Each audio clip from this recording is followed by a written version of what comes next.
Hello friends.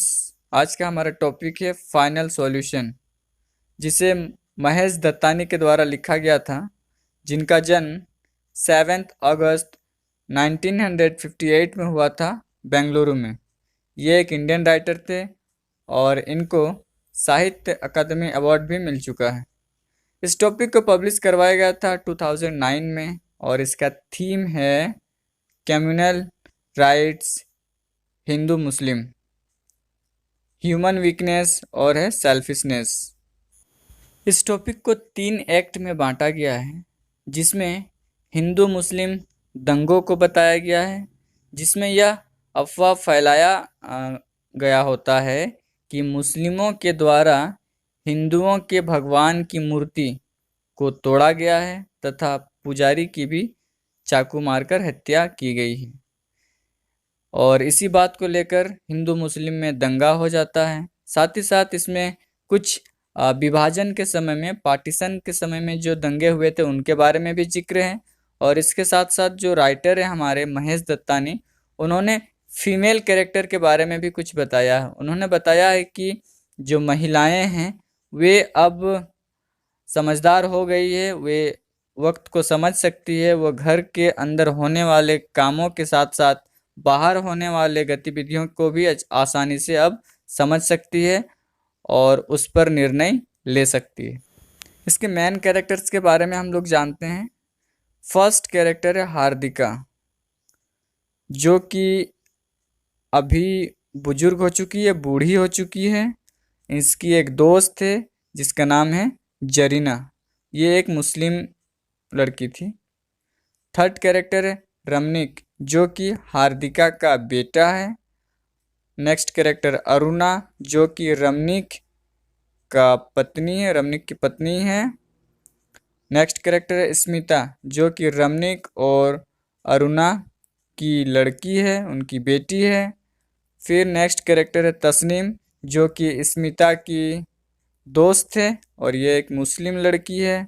फिर next character है जावेद, जो कि तस्नीम का भाई है। तस्नीम लड़की है, उसका भाई का नाम है जावेद। और बॉबी, जो कि तस्नीम का फियांसे है, मतलब उसका मंगेतर है।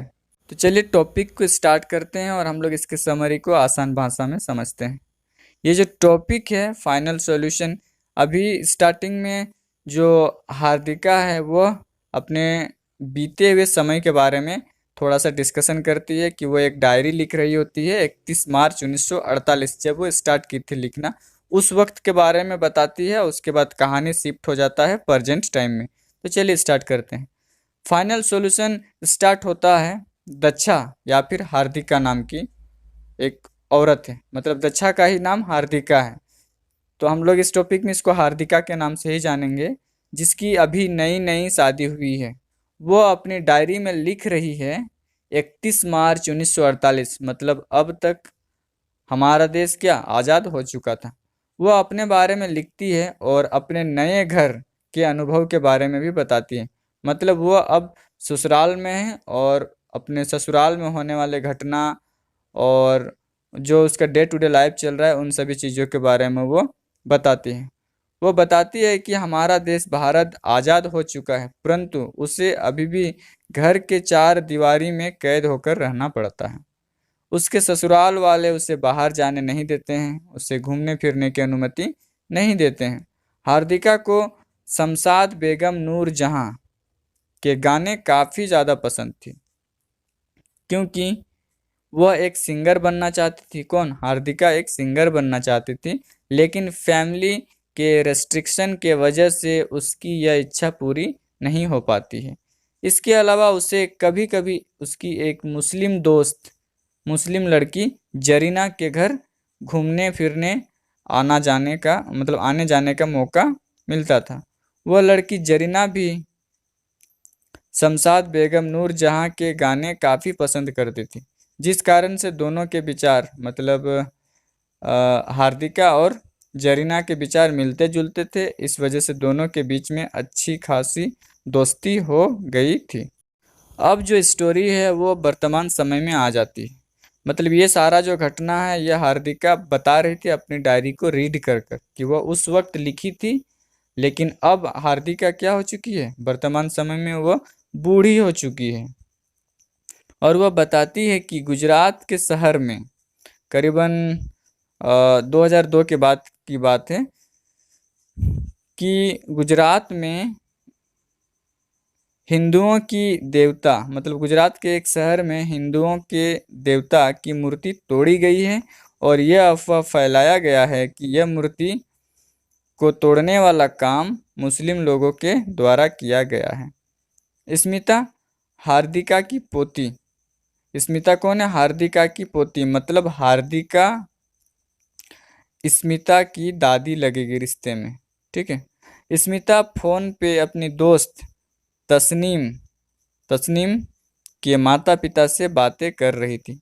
वह तस्नीम के माता पिता को बता रही थी कि अभी कुछ देर पहले ही उसकी बात तस्नीम से हुई है, मतलब फ़ोन पर।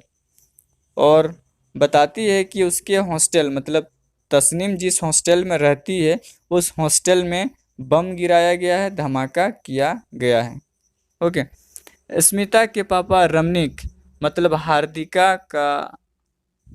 बेटा हार्दिका का बेटा कौन है, रमनिक, और रमनिक की बेटी का नाम क्या है, स्मिता, ठीक है। तो रमनिक क्या करता, स्मिता से फोन ले लेता है तथा तस्नीम के माता पिता से बात करते हुए कहते हैं कि आप लोग निश्चिंत रहिए, तस्नीम अभी सुरक्षित है, और यह बात कहकर वह फोन को काट देते हैं।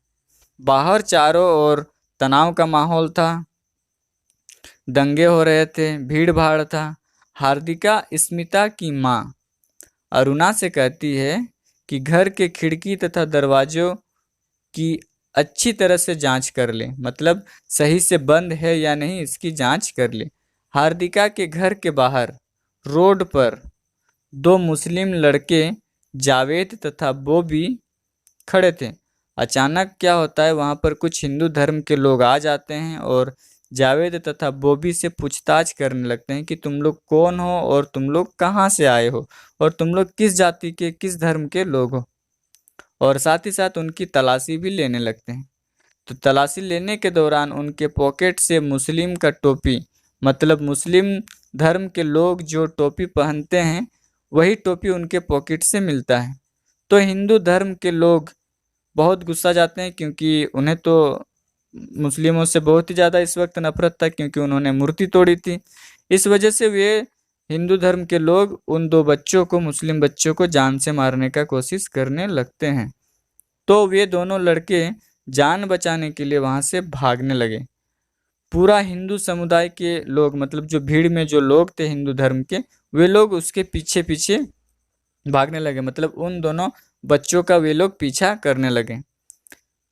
सभी हिंदू मुस्लिम के द्वारा ये सारा हरकत वहाँ पर किया जा रहा था, मतलब कि मूर्ति को तोड़ा गया था, जिस वजह से सभी हिंदू लोग मुस्लिम लोगों से नाराज थे और जिस वजह से दंगे हो रहे थे। तो दोनों लड़के भागते हुए स्मिता के घर के पास जाकर उनका दरवाजा खटखटाने लगे जोर जोर से। थोड़े से समय के बाद दरवाजा खुलता है, मतलब रमनिक जो है वो दरवाजा खोलता है। वे दोनों लड़के अंदर तुरंत घुस जाते हैं और दरवाजे को अच्छे से बंद कर देते हैं। वे दोनों लड़के रमनिक से प्रार्थना करने लगते हैं कि उनकी जान बचा ले। भीड़ रमनिक के घर के बाहर आ जाती है तथा रमनिक को चेतावनी देने लगती है कि दोनों लड़कों को हमारे हवाले कर दो, नहीं तो अच्छा नहीं होगा। जब रमनिक ने दोनों लड़कों को घर से बाहर निकालने से अस्वीकार कर दिया, मना कर दिया, तो भीड़ के लोग रमनिक के घर पर ही पत्थरबाजी करने लगे। इस बात से रमनिक की पत्नी अरुणा काफी नाराज हो गई। साथ ही साथ वह यह भी नहीं चाहती थी कि मुस्लिम लड़के उसके घर में रुके ठहरे, ठीक है। लेकिन जो रमनिक है वो अपनी पत्नी को डांट देता है और उसे चुप करा देता है। कुछ देरी के बाद भीड़ वहां से चली जाती है। तब रमनिक उन दोनों लड़कों से बात करते हुए पूछता है उनके पढ़ाई लिखाई के बारे में। तो उसे पता चलता है कि Javed school drop out student है। इतने में स्मिता वहां आ जाती है और वह कहती है कि वह उन दोनों लड़के जावेद और बॉबी को पहचानती है और इस तरीके से पहला एक्ट जो है वो फिनिश होता है। सेकेंड एक्ट में अब अरुणा स्मिता की माँ स्मिता से पूछती है कि तुम इन दोनों लड़कों को कैसे जानती हो।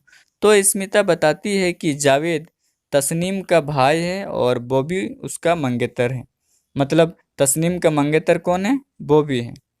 यह बात जानकर अरुणा स्मिता को डांटती है कि तुम्हारे कैसे कैसे लोगों से दोस्ती है, कैसे कैसे लोगों को तुम जानती हो।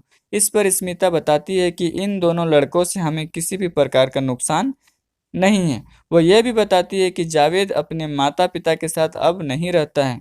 वह इस पर पूछती है अरुणा जावेद से कि तुम अगर यदि अपने माता पिता के पास नहीं रहते हो तो तुम अपनी बहन से मिलते जुलते कैसे हो। इस पर जावेद चुप हो जाता है। फिर बात आती है कि कैसे भीड़ ने उनके घर पर पत्थरबाजी की। इस पर रमनिक बताता है कि उसके दादाजी मतलब रमनिक के दादाजी भी मुस्लिम की भीड़ के द्वारा मारे गए थे। जैसे कि आज हिंदू का भीड़ इन दो मुस्लिम बच्चों को दौड़ा रहा था, उसी प्रकार से उनके जो दादाजी थे रमनिक के, उनको भी मारा गया था मुस्लिम भीड़ के द्वारा। जब हमारा विभाजन हुआ था, हिंदुस्तान और पाकिस्तान का जब विभाजन हुआ था, उस वक्त पर उनके दादाजी को भी मुस्लिमों के द्वारा मारा गया था। वे इस चीज को बताते हैं। कौन? रमनिक। रमनिक उन दोनों बच्चों को पीने के लिए दूध ऑफर करते हैं और कहते हैं कि तुम लोग अब निश्चिंत रहो, कोई दिक्कत नहीं है। रमनिक सहानुभूति जताते हुए कहता है कि यह अफवाह तब फैलाया गया है जब रथ यात्रा के दौरान कुछ मुस्लिम लोग भगवान जगन्नाथ की मूर्ति जो कि रथ पर थी उस पर पत्थरबाजी करते हैं, जिससे वो मूर्ति नीचे गिर जाती है और टूट जाती है और साथ ही साथ पुजारी पर भी चाकू से हमला कर दिया जाता है, जिस कारण से पुजारी की भी डेथ हो जाती है।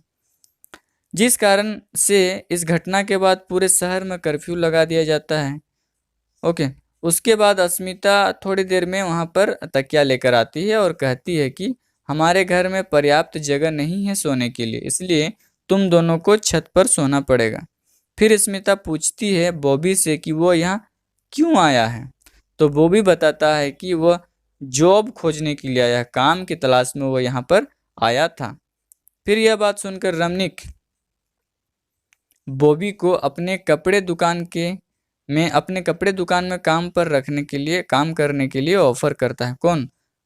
रमनिक ऑफर करता है बॉबी को कि तुम मेरे दुकान में रहकर काम कर सकते हो। पर स्मिता अपने पापा रमनिक को चेतावनी देती है कि वह काम पर उसे ना रखे। साथ ही साथ वह स्मिता बताती है कि जावेद जो है वो टेररिस्ट के समूह में शामिल था, उसे शामिल किया गया था, जिस कारण जावेद को घर से उसके परिवार वालों ने निकाल दिया। जावेद टेररिस्ट ग्रुप में आतंकवादियों के समूह में शामिल हो गया था, जिस वजह से जावेद के घर वाले, उसके माता पिता उसे घर से निकाल दिए थे। स्मिता बताती है कि उसे इसकी जानकारी उसकी दोस्त तस्नीम से ही मिली थी, पर तस्नीम ने स्मिता से कहा था कि किसी को बताना मत जावेद की सच्चाई के बारे में, कि जावेद कहाँ रहता है और किस समूह में रहता है, किसके साथ रहता है, इसके बारे में किसी से बताने के लिए मना किया गया था। किसके द्वारा? तस्नीम के द्वारा मना किया गया था स्मिता को।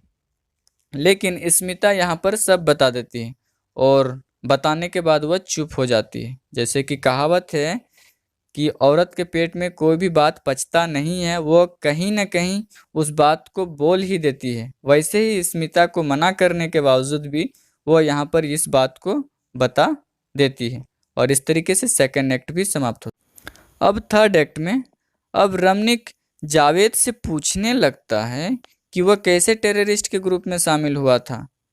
जब यह बात जावेद सुनने लगा तो वह काफ़ी डर गया और खुद कुछ बताने ही नहीं लगा, वो बस चुपचाप हो गया। इस बात से रमनिक गुस्सा जाते हैं और जावेद को खींचकर एक झाप मार देते हैं। बॉबी जल्दी से उन्हें शांत कराता है। फिर वो भी बताता है कि जब वे दोनों यंग थे तब जावेद ने किसी हिंदू के एक लेटर को टच किया था, कोई पत्र को, जिस वजह से वो हिंदू बहुत सारी गालियां गलौज दिया था, बहुत सारा गाली दिया था, डांटा था, फटकारा था। किसको? जावेद को। तब जावेद काफी गुस्सा हो गया था। फिर कुछ दिन के बाद उस हिंदू के घर पर जावेद ने बीफ, मीट के टुकड़े फेंक दिए थे, जिससे वह हिंदू फिर ज्यादा गुस्सा जाता है और लास्ट में जावेद के घर आकर भला बुरा कहने लगता है, गाली गलौज करने लगता है। और यह सब सुनाकर वो चला जाता है। कौन? वह हिंदू आदमी किसके घर आकर कहता है? जावेद के घर आता है। अब यह सब बताते हुए बॉबी कहता है कि यह सब बनने के पीछे हिंदू समुदाय का हाथ है। ऐसा बॉबी कह रहा है कि अगर यदि वह हिंदू हम लोगों के साथ ऐसा बिहेवियर नहीं करता, ऐसा बर्ताव नहीं करता, तो शायद आज जावेद उस टेररिस्ट ग्रुप में शामिल नहीं होता। ठीक है। इसके बाद वे दोनों लड़के वहां से उठकर जाने लगते हैं। तो रमनीक ऐसा चाहता था कि वे दोनों लड़के उसी के वहां रहे और उसके दुकान में काम करें। इसलिए रमनीक उन दोनों लड़कों को रुक जाने को कहता है। जब वे लड़के रुकने से मना कर देते हैं तो रमनीक कहता है कि रुक जाओ, नहीं तो मैं अभी पुलिस को कॉल करूंगा। यह बात सुनकर जावेद हंसने लगता है और कहता है कि उसे ही तो ऑर्डर मिला था कि वह पुजारी को मार दे जिहाद के नाम पर, इसलिए वह रथ पर पहुंचा था पुजारी को मारने के लिए। लेकिन पुजारी ने जावेद से प्रार्थना की थी कि उसे ना मारे, उसे छोड़ दे। तब जावेद जो है दया करके उस पुजारी को नहीं मारता है। मतलब जावेद को दया आ जाता है उस पुजारी पर और वह उस पुजारी को नहीं मारता है।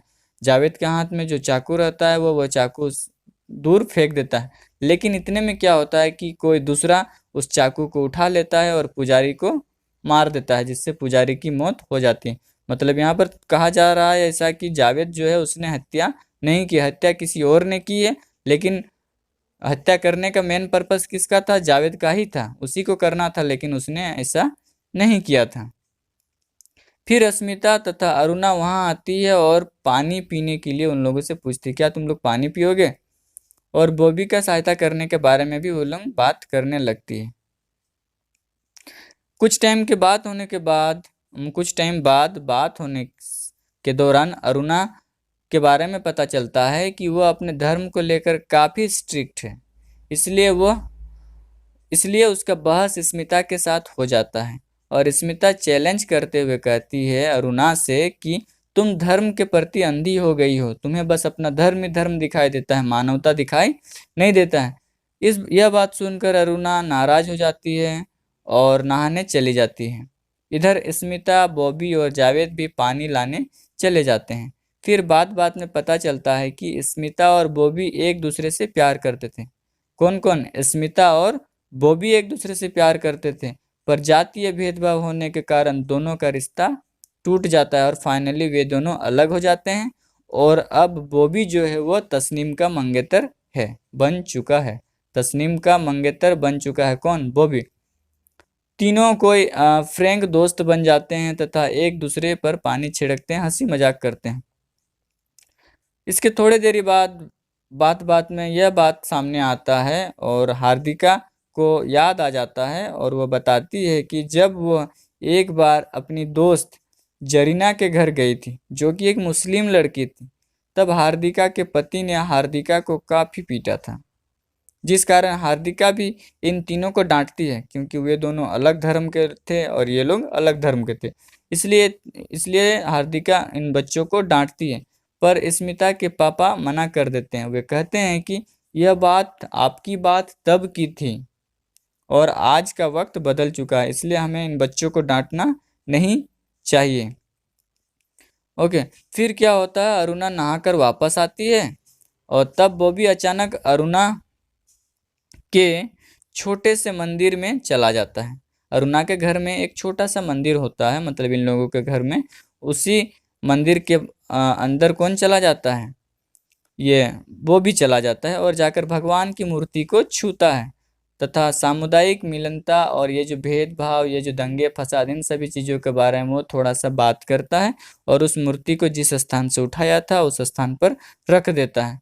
और थोड़े देरी के बाद वे दोनों लड़के जावेद और बॉबी वहां से चले जाते हैं।